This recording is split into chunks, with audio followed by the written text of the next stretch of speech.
আমাদের একজন অন্য ধর্মাবলম্বী ভাই তিনি একটি প্রশ্ন পাঠিয়েছেন। তার প্রশ্নটাই আমার হাতে সবার আগে আছে, উপরে আছে। আমি সেই প্রশ্নটির উত্তর দিয়ে শুরু করছি। তিনি লিখেছেন, আমি জন্মসূত্রে একজন হিন্দু। পৃথিবীতে অনেক ধর্মগ্রন্থ বিদ্যমান এবং প্রতিটা ধর্মগ্রন্থই তার অনুসারীদের কাছে সত্য এবং তাদের কাছে এর সত্যতার প্রমাণ করার জন্য যথেষ্ট যুক্তিও রয়েছে। আমার প্রশ্ন হলো, আমি যদি কোনো একটা ধর্মগ্রন্থকে সঠিক বলে মেনে নিতে চাই, সেটা কিভাবে সম্ভব, কিভাবে হবে?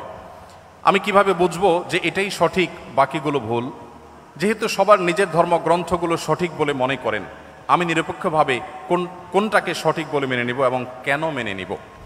খুবই গুরুত্বপূর্ণ এবং খুবই প্রয়োজনীয় প্রশ্ন করেছেন আমাদের এই ভাই। আমি প্রথমে তাকে ধন্যবাদ জানাই তার প্রশ্নটি আমাদের কাছে উপস্থাপন করবার জন্য।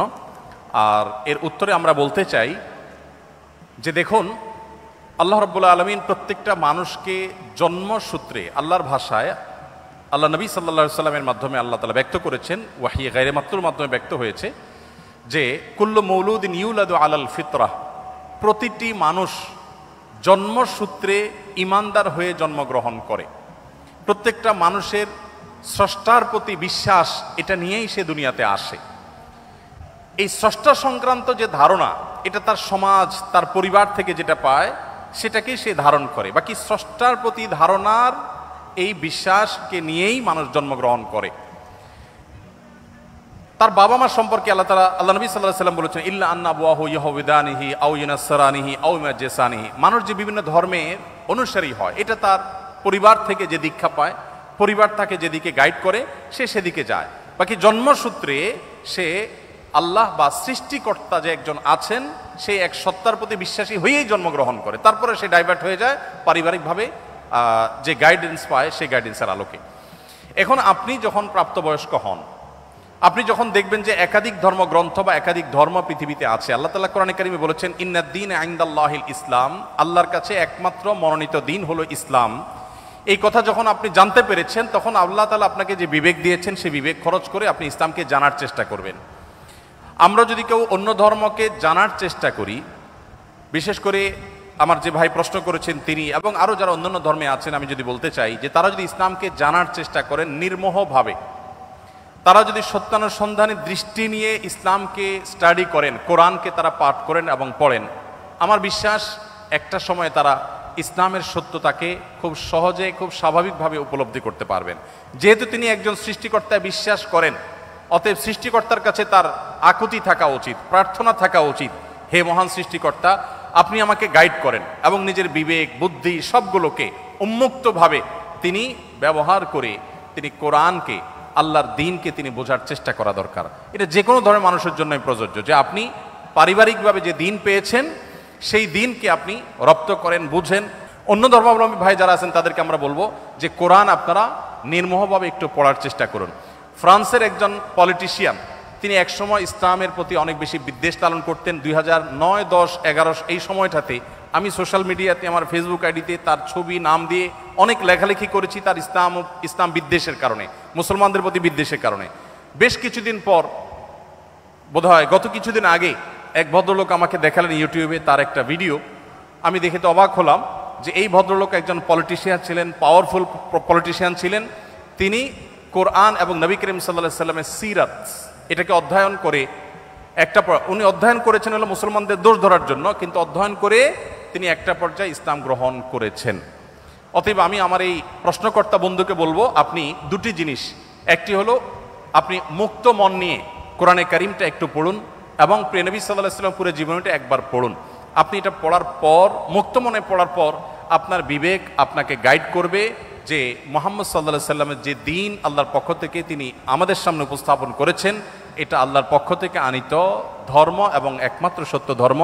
এবং ইন্নাদ-দীন ইনদাল্লাহিল ইসলাম, এই আয়াতের মর্ম আপনি উপলব্ধি করতে পারেন যদি কোরআনটা আপনি নির্মোহভাবে পড়েন এবং নবী সাল্লাল্লাহু আলাইহি ওয়াসাল্লামের সিরাতটা আপনি পাঠ করেন। আল্লাহ তাআলা আমাদের সবাইকে হেদায়েতের পথে পরিচালিত হওয়ার তৌফিক দান করুন। ইসলামে নারীদের সাক্ষী পুরুষদের সাক্ষীর চেয়ে দুর্বল কেন? অর্থাৎ দুইজন মহিলার সাক্ষী একজন পুরুষের সাক্ষী সমপর্যায়ের, বিষয়টি বুঝিয়ে বললে ভালো হতো। দেখুন, ইসলামে স্বাক্ষর দেওয়ার ক্ষেত্রে একজন পুরুষের সাক্ষ্য দুইজন নারীর স্বাক্ষর সমান।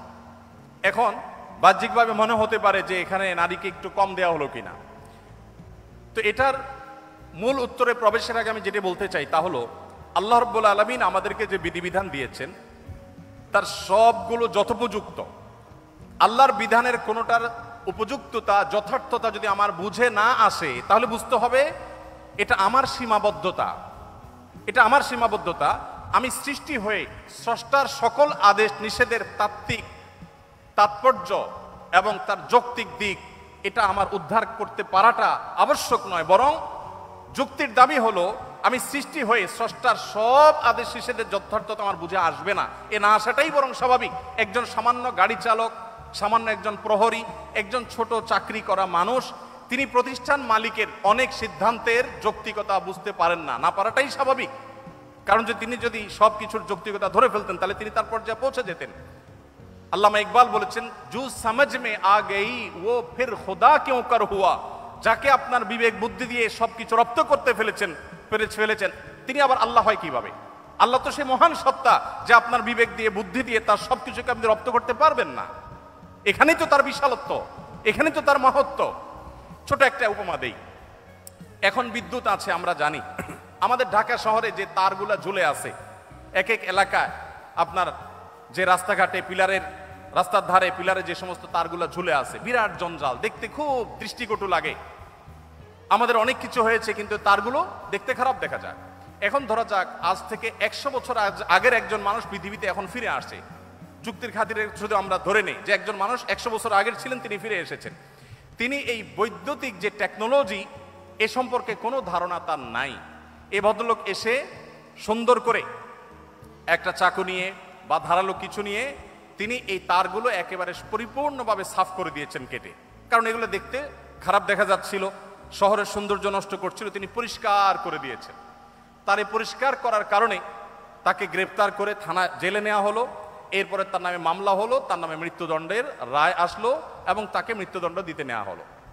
এই লোক যদি বলে যে আমাকে মৃত্যুদণ্ড দেওয়ার কি যৌক্তিকতা থাকতে পারে বলো? আমি সামান্য একটু তার কাটছি, ভালোর জন্য কাটছি, যদি খারাপও করে থাকি তো একটা জঞ্জালিত, আমাকে মৃত্যুদণ্ড কেন দিতে হবে? যদি বলা হয় যে তোমার এই তার কাটার কারণে বহু হসপিটালে লাইফ সাপোর্টে থাকা রোগী মারা গেছে, তোমার এই তার কাটার কারণে বহু ক্ষয়ক্ষতি হয়েছে, এই জন্য তোমাকে শাস্তি পেতে হবে, এই যুক্তি দিয়ে তাকে বোঝানো যাবে বলেন? 100 বছর আগের মানুষ পৃথিবীতে আজকে আসছে, সে বিদ্যুৎ সম্পর্কে কোনো ধারণা নেই, দেখেও নেই কিছু। এই লোককে যতই যুক্তি দিয়ে বোঝানো হোক যে তোমার সামান্য এই তার কাটার কারণে অনেক ক্ষতি হয়ে গেছে, এটা কি সে বুঝবে? বুঝবে না। আমরা যে এক জায়গায় সুইচ দিলে আরেক জায়গায় ফ্যান ঘোরা শুরু হয়, এখন তো আপনার কমান্ডে অর্ডার করা যায়। এই যে ওয়ালে সুইচ দিলে ফ্যান ঝুলে, ফ্যান ঘুরে, আবার সুইচ বন্ধ করলে ফ্যান থেমে যায়, এই টেকনোলজি যিনি জানেন না, এরকম 200 বছর আগের, 150 বছর আগের, 100 বছর আগের মানুষ যদি পৃথিবীতে আজকে এসে তাকে যদি বোঝানো হয় যে এটা টিপ দিলে এটা ঘুরবে, সে বলবে ইয়ার কি মারো না, এটা কিভাবে সম্ভব? তো মানুষের টেকনোলজি সম্পর্কে ধারণা না থাকলে তার কাছে সেটা অযৌক্তিক মনে হয়, ইলজিক্যাল মনে হয়। তো যিনি টেকনোলজির সৃষ্টিকর্তা, আল্লাহর টেকনোলজি সম্পর্কে আপনার যদি আইডিয়া না থাকে, আপনি প্রশ্ন তুলবেন ভাই এটা কিভাবে সম্ভব? আমরা একবার সুবহানাল্লাহ বললে এতগুলো গাছ হয়ে যায়, জান্নাতে এটা এটা হয়ে যায়, এগুলো শুনে আমাদের মনে প্রশ্ন জাগতে পারে কিভাবে সম্ভব? মুখ দিয়ে সুবহানাল্লাহ বলবো আর ওখানে গাছ হয়ে যাবে, কেমনে সম্ভব? এখন আপনারা ভয়েস কমান্ড সম্পর্কে জানেন। ভয়েস কমান্ড এমনভাবে সেট করা সম্ভব যে এখান থেকে আপনি ভয়েস কমান্ড দিবেন, আরেক জায়গায় কাজ শুরু হয়ে যাবে। সম্ভব না? সম্ভব না। তো মানুষের টেকনোলজি যদি এই হয়, তাহলে আল্লাহর টেকনোলজি কি না হতে পারে? তো এই জন্য ভাইকে আমি প্রশ্ন উত্তরে প্রথমে বলতে চাই, আমি হয়তো একটা যুক্তি আপনাকে দিতে পারবো। সবচেয়ে বড় যুক্তি হলো আল্লাহ রাব্বুল আলামিন নির্দেশ করেছেন মেয়েদের 2 জনের সাক্ষ্য পুরুষদের 1 জনের সাক্ষ্যের সমান। এর পেছনে যুক্তিকতা কি, তাৎপর্য কি, যথার্থতা কি, আমার বুঝে আসুক আর না আসুক, এটাই সত্য, এটাই বাস্তবতা, এর নামই ঈমান। আর যদি বলেন যে আমার বুঝে আসলে আমি মানবো, না বুঝে আসলে মানবো না, তাহলে তো আল্লাহর প্রতি ঈমান আনলেন না, আপনার বুঝের প্রতি ঈমান আনলেন। যাই হোক, এখানে সাক্ষ্যের একটা ব্যাপার হলো যে সাধারণত সাক্ষ্য দেওয়ার যে বিষয়গুলো ঘটে এগুলো পুরুষরাই সাধারণত দেখে, মেয়েদের দেখার পসিবিলিটি কম থাকে। তারা থাকেন পর্দায়, তারা থাকেন বাসা বাড়িতে, তারা থাকেন নিজস্ব আঙ্গিনা, নিজস্ব আলোয়। পুরুষদের সাক্ষ্য দেওয়ার সম্ভাবনা এবং তাদের সাক্ষ্য দেওয়ার সুযোগ অনেক বেশি থাকে, নারীদের জন্য সেটা অনেক কঠিন থাকে। তারা থাকেন পর্দার মধ্যে, তাদের পর্দার মধ্যে থেকে সাক্ষ্য দেওয়ার জন্য সংশ্লিষ্ট বিষয়ে দেখা, প্রত্যক্ষ করা তুলনামূলকভাবে একটু কঠিন এবং সম্ভাবনা অনেক কম। হয়তো সেই কারণেই 2 জন নারীর সাক্ষ্যকে 1 জন পুরুষের সাক্ষ্যর সমান ধরা হয়েছে, ধর্তব্য করা হয়েছে। এর বাইরে আরো বহু যৌক্তিকতা বিভিন্ন গবেষকরা বিশ্লেষকরা দিয়েছেন। আমি মূল সূত্র সেটাই বললাম যে আল্লাহ তাআলা যেটা বলেছেন এর চাইতে যৌক্তিক আর কিছু হতে পারে না।